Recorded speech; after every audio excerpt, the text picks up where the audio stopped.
afternoon. Thank you all for coming. And I'm pleased to introduce Dr. Lance Durford. Professor Durford is the Director for Film and Video Studies Program and Associate Professor of English at Purdue.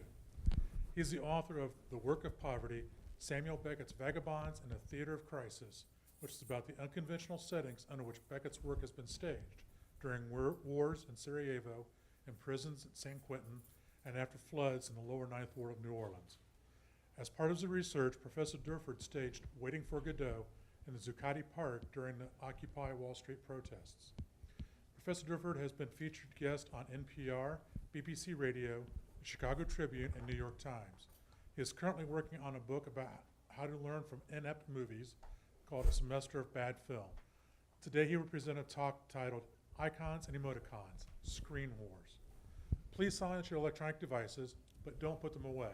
We want to see you tweeting to the hashtag Dawn or Doom. Please join me in welcoming Dr. Durford. Thank you. Thanks.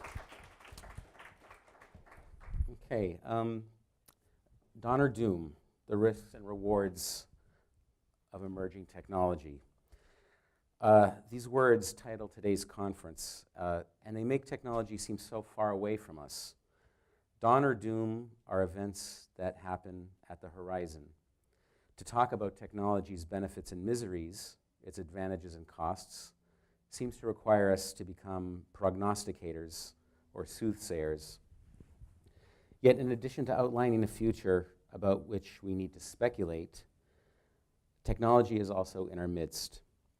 The technology I will address today is no further away than our own hands. The smartphone. Here the word emerging describes a technology not around the corner or in development, but rather one that never stops emerging from our bags, our purses, and our pockets. The smartphone is a recurrent rather than stable phenomenon in our lives, a Halley's Comet that seems to pass through our atmosphere every 76 seconds rather than years. That was a joke. The regularity of its appearance is little understood because it cannot be explained by math or physics. This device emerges in the most improbable moments.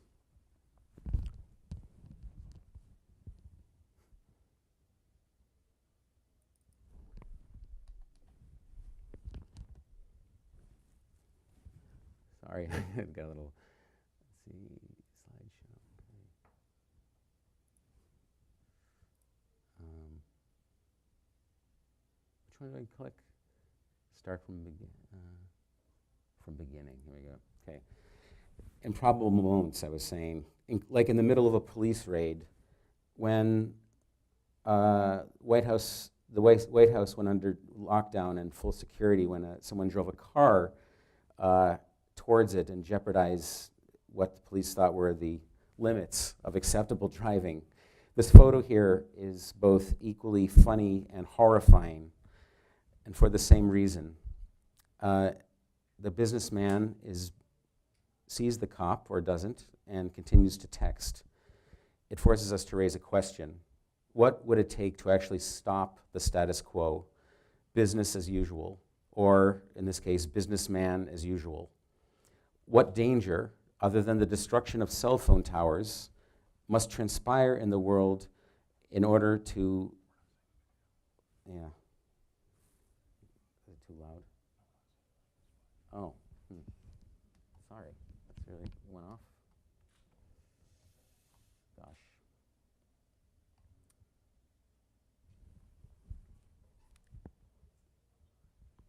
Let's try, is it PC? Okay, all right. So,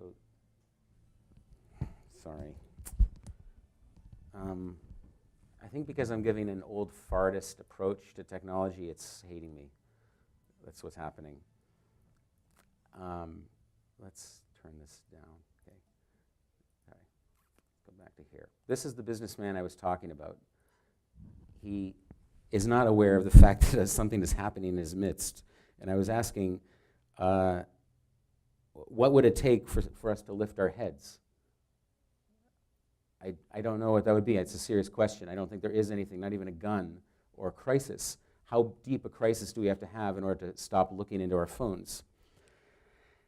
The photo betokens a hideous truth, namely that as our smartphone emerges from our pocket, we seem to withdraw from the world. One of us always needs to be hidden. A mural in downtown Lafayette dramatizes the situation we now face with the cell phone. This is a public work done by Zach Melder, and it's on the side of the Black Sparrow building downtown. It shows space being illuminated as if it were a constellation of stars, but instead of forming an identifiable shape in the sky, these lights give only the coldness and isolation of galaxies that are distant from one another. The mural updates a painting that is at the Art Institute of Chicago by George Seurat. It's called Afternoon on the Grand Jatte, painted in 1884. In Seurat's painting, the people are not exactly in a state of intense interactivity. A girl skips by herself. You can see that in front of the couple right there. Sorry, I can't see. A man blows on his horn. In the background, you can see his profile up to the left.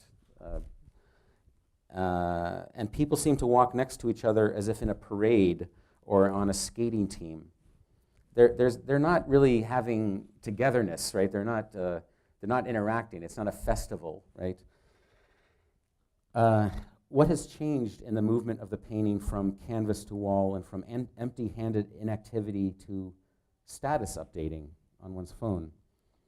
The smartphone has introduced a seismic shift not in what it means not to be with people, but among people. Though the couple in Seurat's painting are not looking into each other's eyes, they seem to share a glance towards the same horizon. In the mural,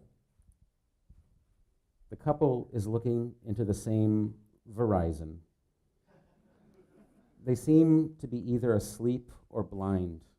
I don't think we've understood the angle at which eyelids drop to look at the phone.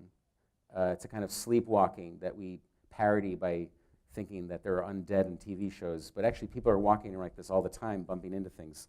But the angle of the eyelid hasn't really been mastered by representation yet. And hence they look like they're asleep. The bent head oddly resembles the way blind people are frequently depicted in paintings, such as Picasso's Blind Man, painted in the 20s. In fact, what would we say about this painting now? If we didn't know he was blind, we would say he is swiping his hand across the bottle and with his left hand texting with his bread. But we don't call this blindness today. We call it being connected. The cell phone seems to have changed the solitude and even the lassitude or boredom of subjects at the Grand Jatte. That's the original painting. Seurat's figure here smokes a pipe and stares and stares and stares and stares. It is not clear whether he is looking at the world outside or the world within him, or a past world. Seurat developed a method of painting known as pointillism, in which the dots of color are used in patterns to conjure a form. And this is very interesting when you look at one of his paintings, because as you move towards it, you see how it's composed. But from afar, the eye simplifies and summarizes and sees sheets of color, whereas as you go close, it kind of buzzes, which is an interesting comment on experience and how far you look at an image. It has nothing to do with enlargement or shrinking or reduction of size. It has to do with your physical proximity to the canvas. The technique then adds to a feeling of almost intense molecular activity inside the man. Though at rest, his face seems to effloresce in a state of concentration.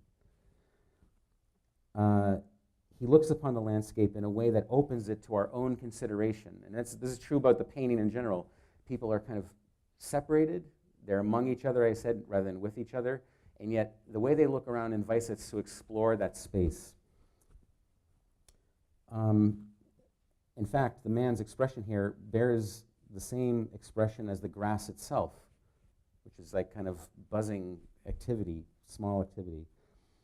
In the mural, this pose of relaxation has rigidified into something we might sooner find atop an Egyptian tomb. As with the woman sitting next to him, above to his right, behind him to his right, his face bears the faint traces of the projected whitish blue light of his smartphone. So you can't really see with this light on, I'm sorry. Is there a way we can dim the light just for a second? Just turn it off altogether. That's great. So this white, this telltale hue of the phone on the face, which it's almost impossible to look beautiful in that light, just like the light from airplanes when you're on an airplane. It tends to distort the features, and what's interesting is how this light has kind of goes from phone to face, and kind of you see it everywhere in the landscape. It kind of permeates the landscape with that one that particular color from the phone. The pointillism of Seurat's painting has seemingly broken down into kind of pixelation, like it's a downloading image. The fact that it's on a wall kind of adds to it, because all these bricks kind of contribute to this feeling of a blocky image rather than a pointillistic one. In the process, we lose a sense of a man with an inward life. The phone has replaced the man's pipe, and this raises an important point. Has this device replaced smoking as our culturally sanctioned and compulsive activity? Smoking and the iPhone at first glance seem to share a certain similarity. They both ward off states of boredom. They are instruments that help us with the ordeal of waiting, and bus stops now house the light of phones where once they housed the light of Marlboros. Both give solace against the intolerably empty moments of our lives. The issue, of course, is that because they ward off empty moments, they also are stricken with them themselves. They add to empty moments. So if you take one out, it can empty the moment, paradoxically. That's what a phone does. It's one of the side effects of the phone.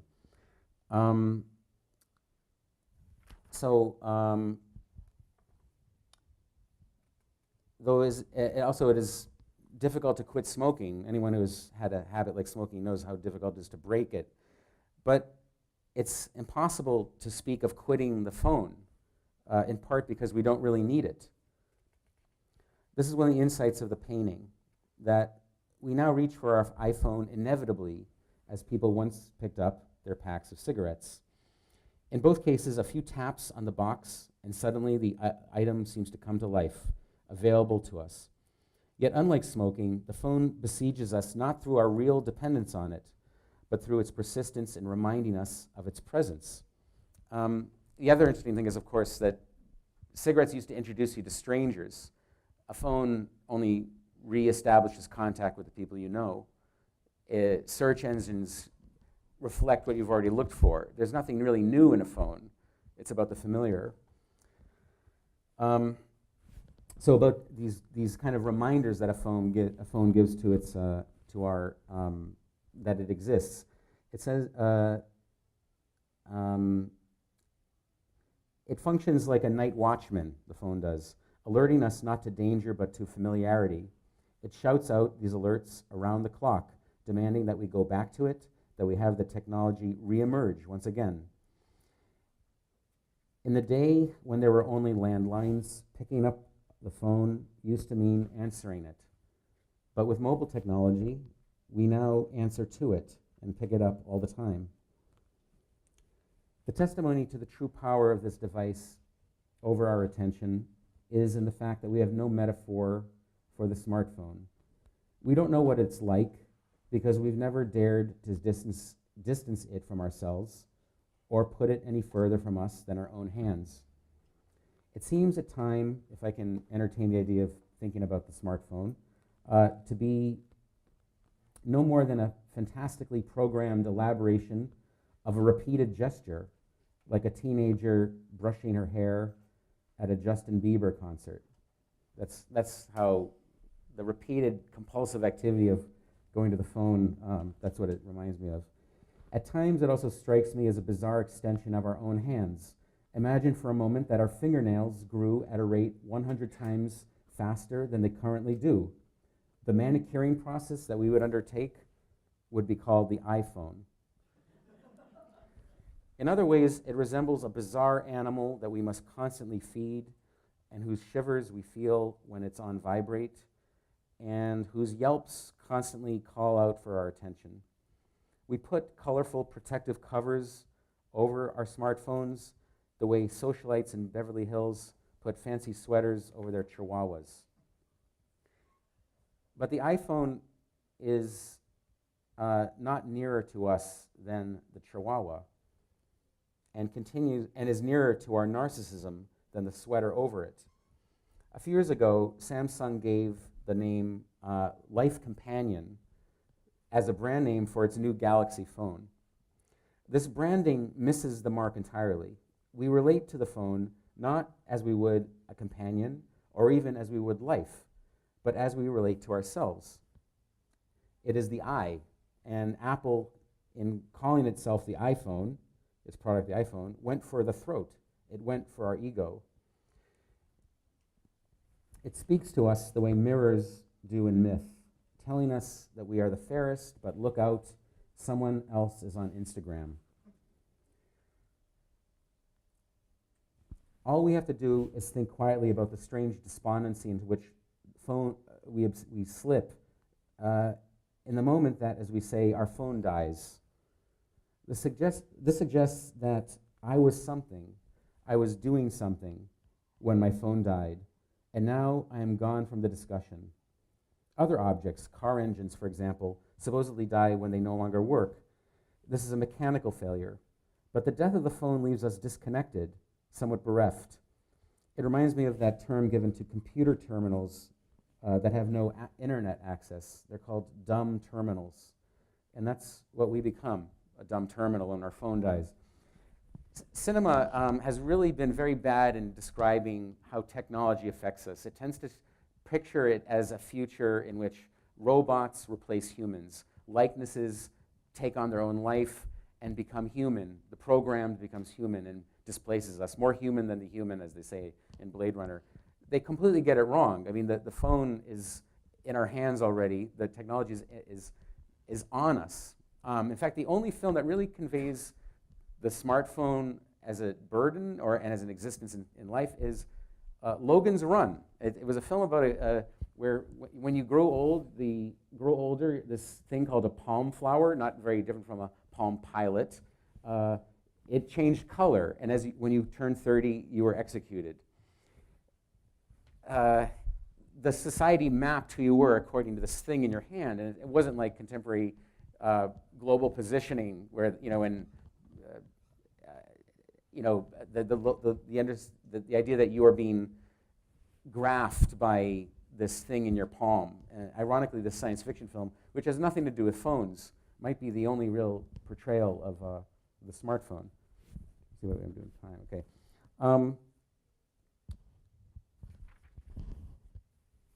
Let's see. Okay. The cinema experience, and I want to kind of present the cinema experience as something which is one of the sacrifices of the phone, and the phone has kind of compromised what we get from an older technology, namely the cinema. We all know what a strange thing it is to be sitting in the theater, absorbed in the light of a movie, anonymously among complete strangers, and suddenly have the spell broken by the light of someone who felt the need to tell everyone on Facebook that they're watching Paul Blart with you. My neighbor, Bala, I was talking to him.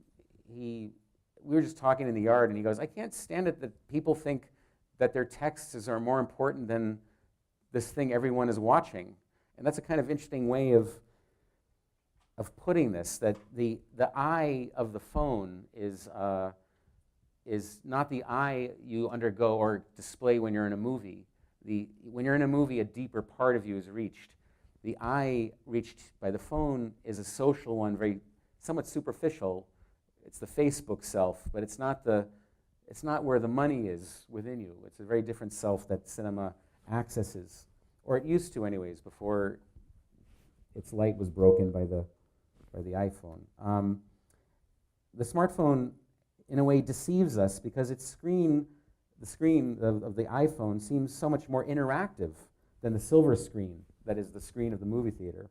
All that swiping, pinching, expanding with index and thumb would imply that we are diligently doing something with the images the phone presents to us. Yet with all this activity, all this movement and adjustment and post-production of images, are we really being affected by them? And all this fury to act upon images, have we actually let them act upon us? Though the screen which films are projected onto remains untouchable and out of reach, the movie screen, in fact, may allow us to cross more readily into it. And by crossing into it, into that far planet of a film made in 1920, for example, we let its world cross into us. The icons of cinema retain something moving, even unnerving about them. A profound pathos. You think we could dim the light a bit to get Buster illuminated? Sorry. This is a good example of an iPhone destroying the light of cinema, or a neon light. I just want to have that face linger on you a tiny bit. I think the pathos, by the way, is not a term we often use with images that we get on the phone, even if it's movies. Watching a movie on the iPhone doesn't always convey the pathos. What is pathos? It's that capacity to be moved by an image, to feel lost in it.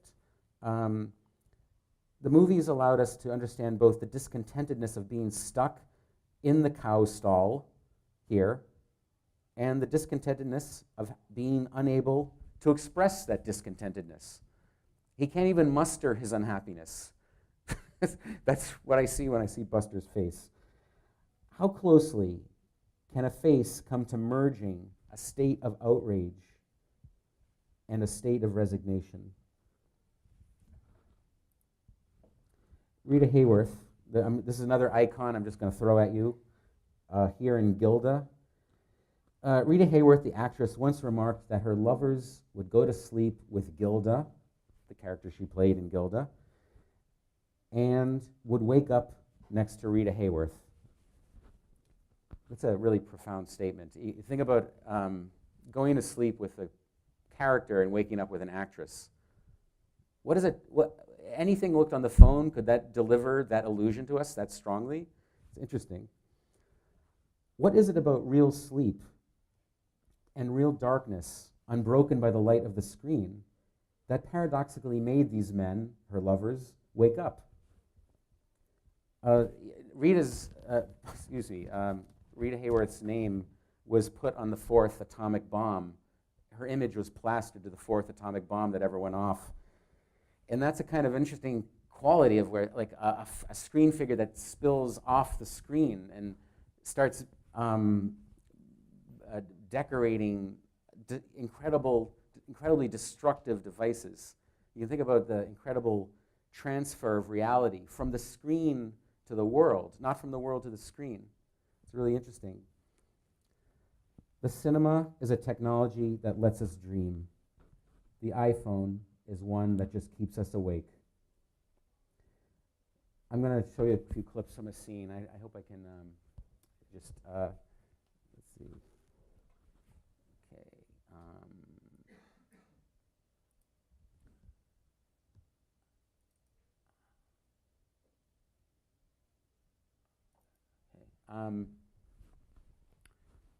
I'm going to show you a little scene from Citizen Kane, just as a flashback to what movies, why they held the passions of people and why they stoked them, and why this is a valuable thing that for a technology to do, rather than to own images, swap them, pass them on, swipe them, do everything we do with them, like as if we were looking at them on an assembly line. Citizen Kane it's on everyone's list. I'll just show you the scene from, sorry, we're going to,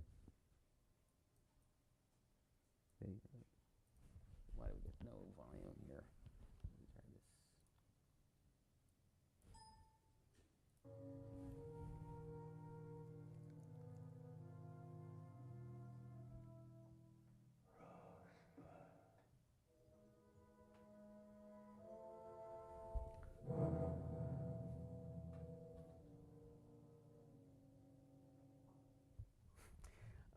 Rosebud is a name that has gone through people's bodies like a ghost. It's in the age that we live in, it would be considered a piece of information. But why is it so much more when we see it on the screen and when people have watched it for years on a screen, like in a theater? On the surface, this film seems to be about tracking down, if you don't know the movie, what Rosebud is, this famed, wealthy, over-wealthy man. These are his last words. People wanted to know, well, why were they his last words? What was the meaning behind it? The whole movie is about tracking down, what is Rosebud? They talk to his wives, they talk to his friends, they talk to his business partners. No one can figure it out. It, in a way, is a kind of Googling problem, but it's not, it's more emotional than a Google search. You'll have to watch it for me to convey to you how. In the end, we find out what it was. And it's shocking. Let's watch the end. This is the last moments of the film.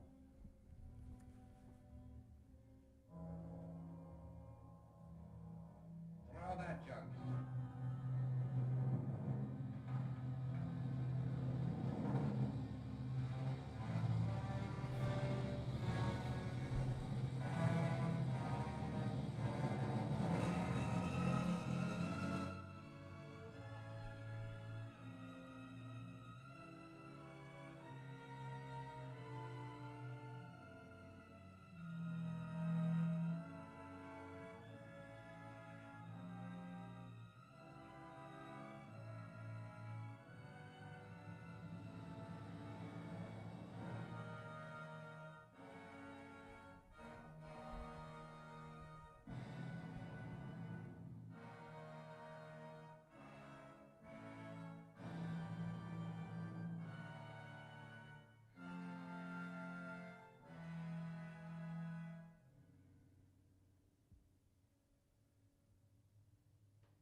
Okay, so in our world today, we'd probably just say that image was deleted.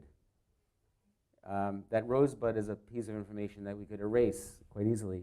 But cinema gives us something much more passionate. We get a slow burning of those words.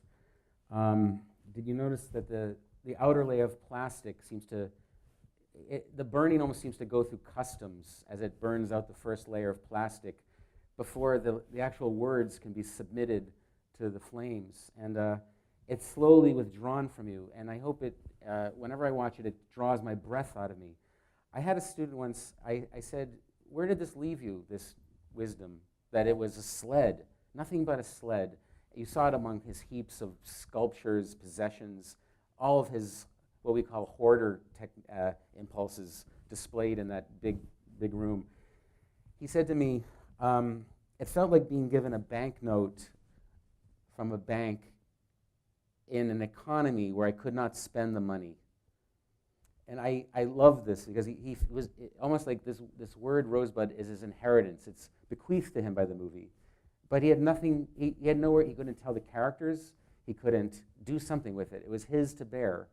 And that's what film is good at giving us. I'm going to briefly talk about how I think the phone and the cinema have met each other, and it's in the form of texting in films. I'm kind of quickly going to go, I'll try to do this quickly so we can do some questions and answers. Texting emerges repeatedly in films today.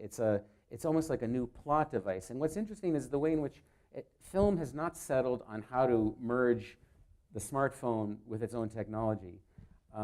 We have this, which is probably well known to you. This is a very typical, excuse me, we have the phone, this is from a movie called LOL, and unfortunately it stars Miley Cyrus, and her name is Lola. Her name is one letter short of LOL, or excuse me, one letter more.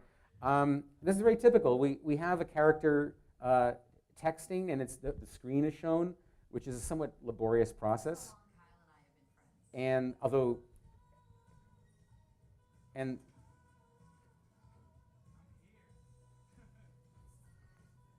I hope it always stays that way. okay, that's LOL. At times, we can see it's sorry, this is Scott Pilgrim. At times, you get a sense that even texting with the thumb is too slow, and it has to be rapidly accelerated.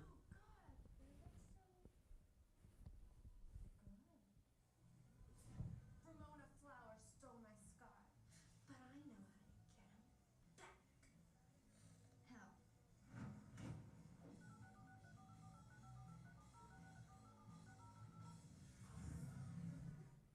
How? It leaves out thumbs because thumbs are clumsy.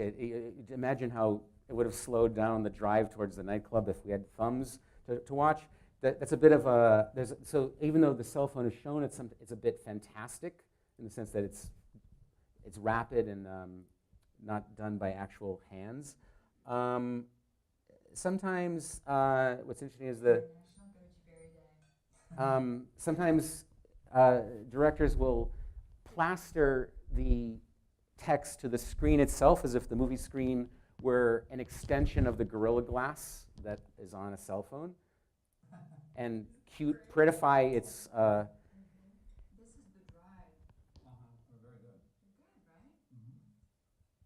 So do they eat a lot of goji berries on goji berry day? We do. They must. We do. It's from A Fault in Our Stars. I did something with the dessert even just to try to keep the goji berry Oh going. my God. Because they're an amazing antioxidant. I didn't know they had these there. Yes, great things. This family. It's Well, going to be a big deal in our house every we year. should do it every year. Every year. Do it every year. I know. I really do like these. Honey, would you like to be excused?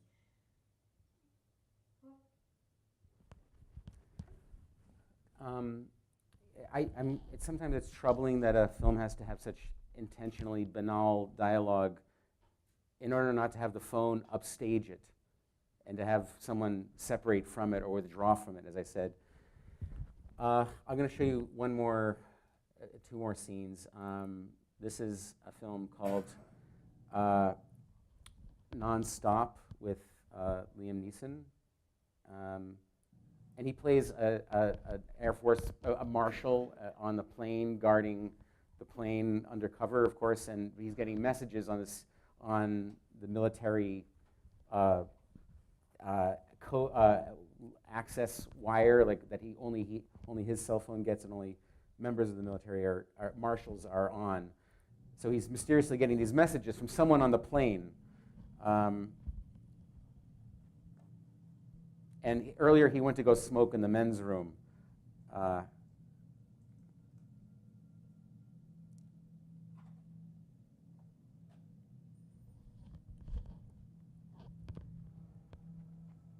Suggesting that he's been watched by someone on the plane.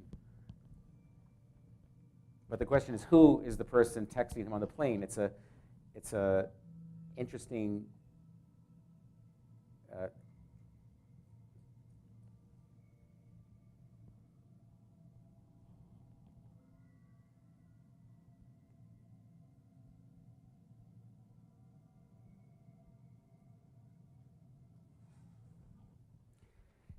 you can see that cinema is trying to do something with the way texts work. You know who they come from, and they go to you. Even the visuals of The Fault in Our Stars tried to loosen the text a bit. At the same time, it just turned the screen into another iPhone screen. Nonstop raises the question of like, what if you don't know where it's coming from? And then there's this kind of interesting view of like everyone on the plane who is texting, is on their iPhone, and they become possible suspects. The real, I'll show you one last, there's a show on Sherlock, on TV called Sherlock is the real, I believe TV, ironically, is the first medium to loosen the cell phone, the smartphone from its anchors that cinema, ironically, still respects. And Sherlock is about a detective who's constantly using his phone. He's like he's not the standalone genius any longer. He's a completely networked man who's always Googling. Maybe you've seen this movie. He's constantly looking things up. But what's interesting is that it's more about this insatiable curiosity and desire to put things together than. I'll show you how the TV show depicts texting. Holmes will text the journalists in this meeting with the police commissioner. This is a frightening time. All anyone has to do is exercise reasonable precautions. We are all as safe as we want to be.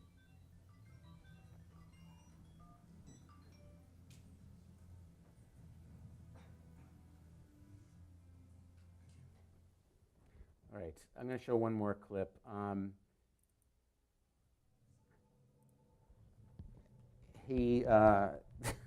I won't explain what the plot is about, but it's about a plane, and this is his nemesis, Moriarty,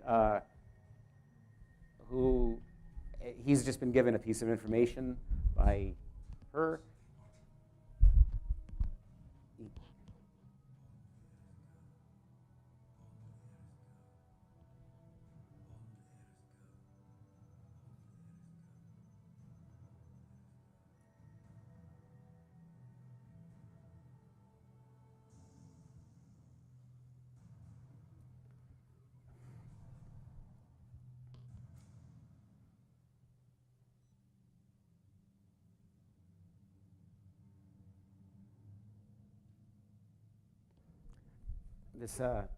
That's a particularly fascinating piece of television filming. The approach of the text towards us, and a fade, and a shot of the same man sitting down. It's the only case in which I believe the text becomes so physical that you can insultingly spit on it. I'm going to stop there. I guess I just want to. I think the real issue is like why texting is still a deadening moment in films, and how TV, ironically, is kind of in the guise of a detective has made it into something as alive as cinema once was. Thank you.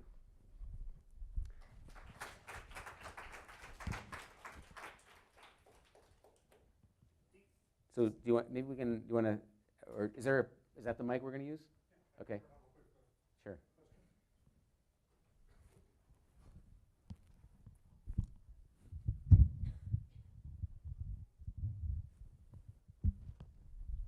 In regard to the difference between movies and television, I mean, I realize Sherlock is not your traditional television season in the sense that it's basically just sort of, each season is basically 3 90-minute movies, more or less. Mm-hmm.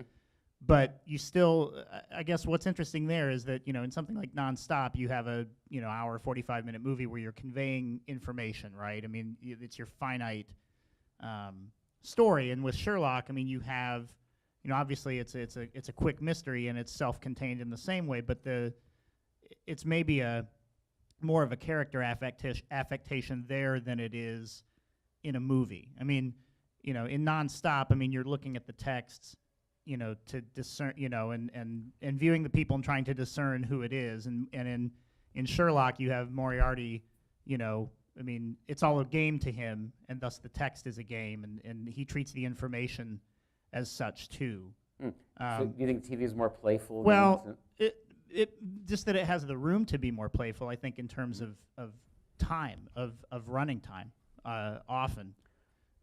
you have that indulgence that you don't necessarily have in a movie, or that may, even in the Scott Pilgrim clip. I mean, Edgar Wright's style is very much, the director's style is very hard cut, fast cutting, but even that it's slowed down because he has to convey that information.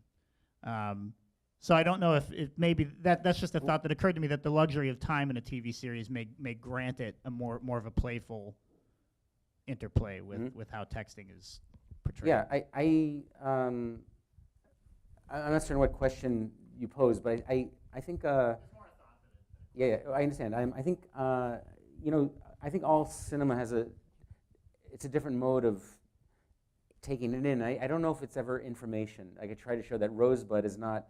It's a lot more than information. It has, by virtue of being in a theater with strangers rather than in your living room among the furniture and friends calling and interrupting, it's a very different experience. It's certainly one one gives oneself to in a different way.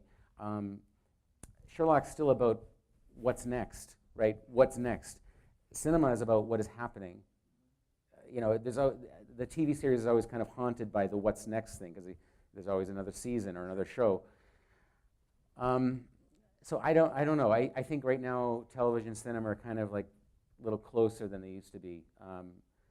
But the mode of taking them in is still miles apart. Yeah, I think Liam Neeson's face is nothing that I would find as easily on television. He looks like a man of woe. Yeah.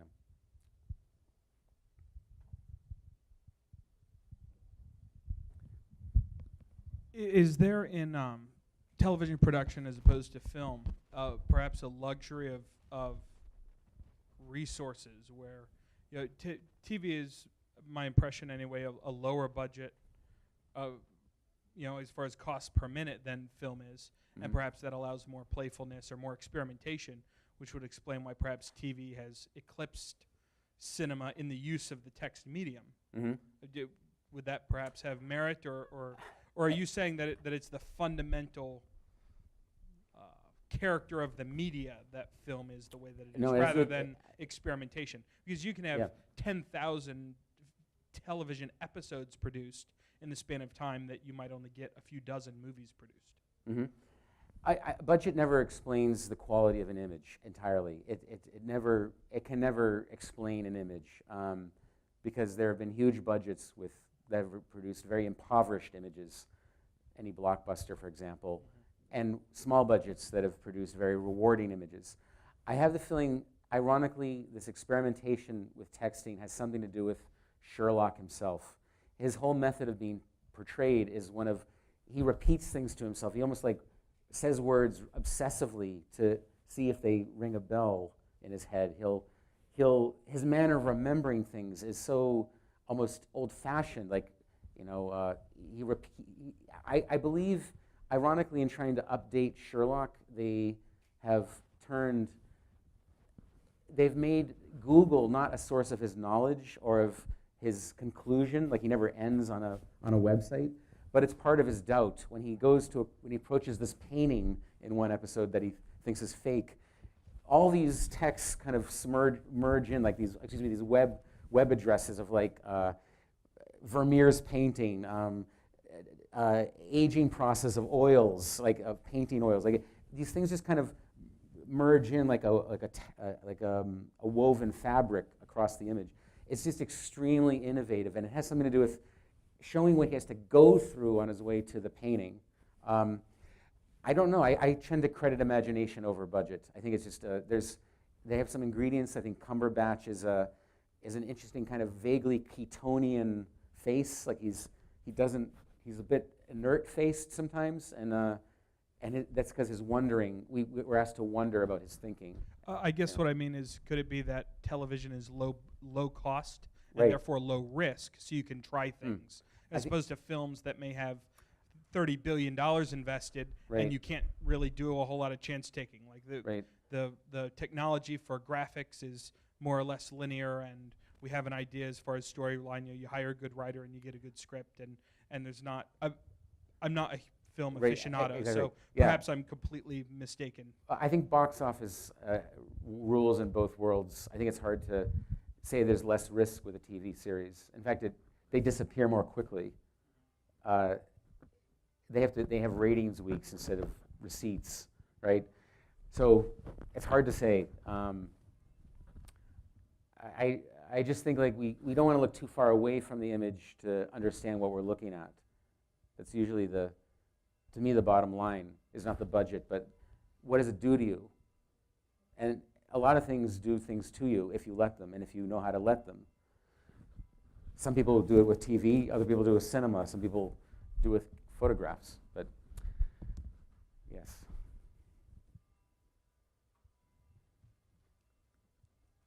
Yes, Jerry.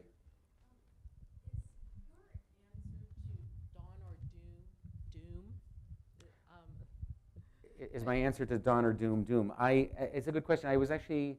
I'm thinking more of like what light is emitted by doom. We know what dawn looks like on the horizon. We know what it's like when it's rising. But doom may take the form of a sudden illuminated rectangle. But it's not a doom in the sense that like cinema projects doom. It's a doom to our attention. It dooms our attention. It's a curse. No one recognizes it as such. It turns us into the neoliberal subjects of a marketing economy. It ruins accessing the parts of us that are valuable. In that way, because it's a threat to this attention and to creative viewing, it is a doom. I think we need to recognize that. I think I'm more prone to say yes, doom. Yes, doom, absolutely. And there's a light of doom, unlike the light of dawn, and it's the light of the phone. I'm sorry, people. I'm sorry. I'm sorry. There's no. I mean, we live in a world of attention deficit disorders, and there are medical bases to these things, but attention is something that you create and develop and work on like a sculpture.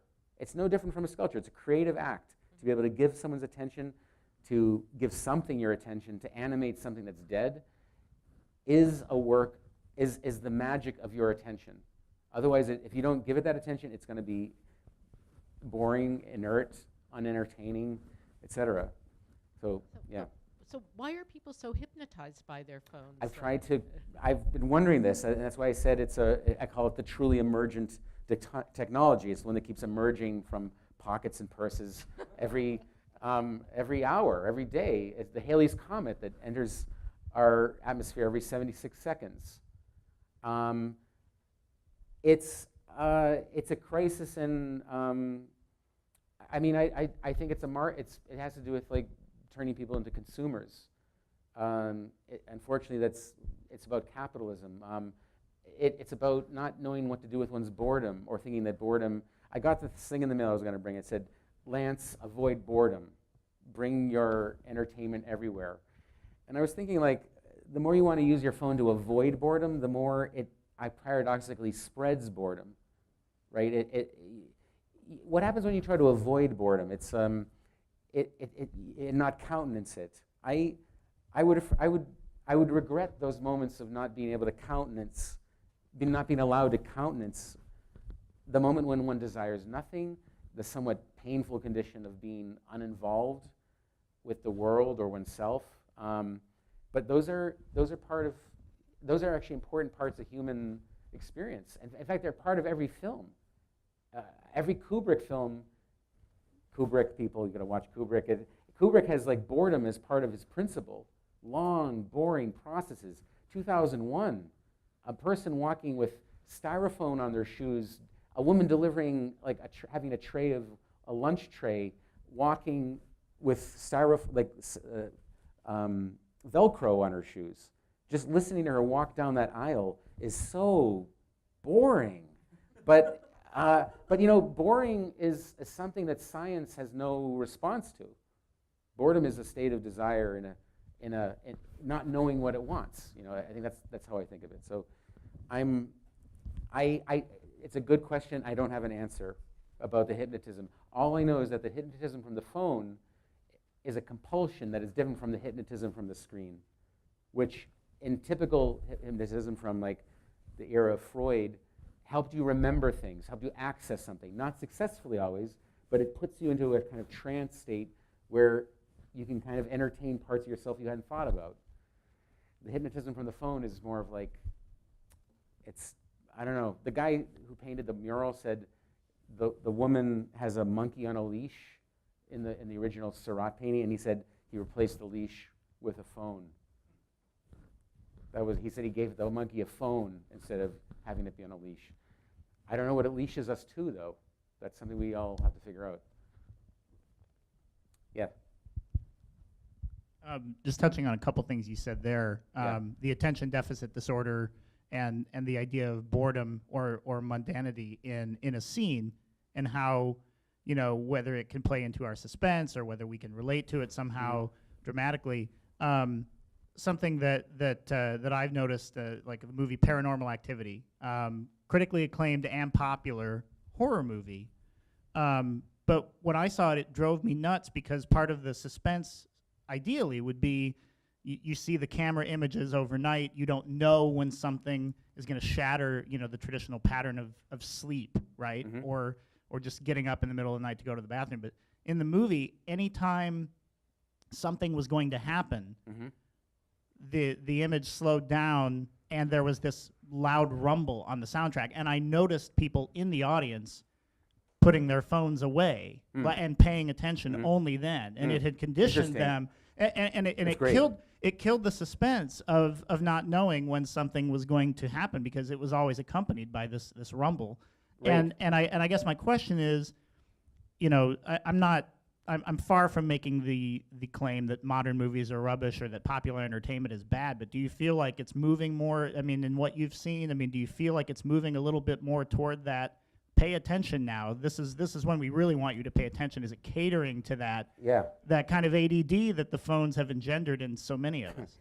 We've said a lot. I think it's very interesting that you noticed that. And I would say it's changed the nature of the attention we give. It's an attention that is always about expectation, and then it's passing, about its fulfillment and its passing. It's not like a concentration, which is a more sustained attention. It's not even a loving attention.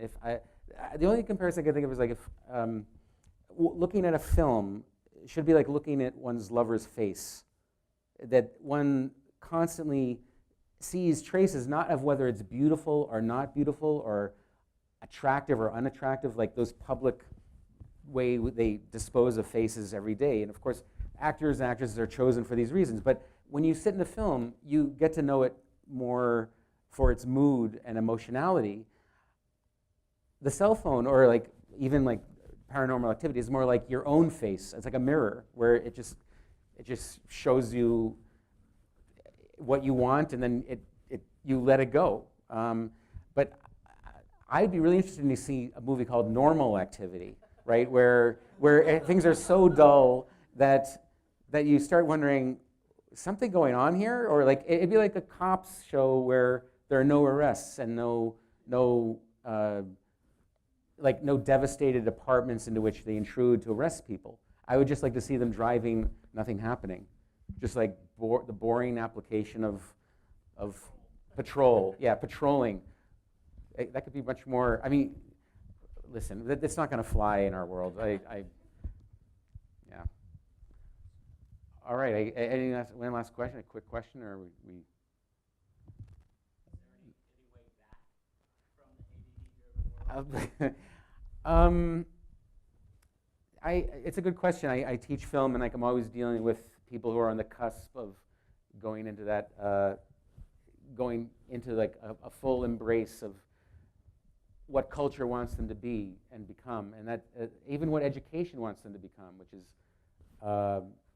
equipped with skills for the workplace, and that worries me, because I think the only hope is to like insist that on articulation is a skill that is valuable to everyone, no matter what job you have and no matter what you are doing, and that process of articulation is actually a way of talking one's way into a movie, so that even if a movie was boring, you can articulate it to the point where you start kind of getting enchanted with it later. And one can talk one's way into interest the way one used to, if one was a wimp, talk one's way out of a fight. Like you used to say, oh, I talked my way out of a fight today.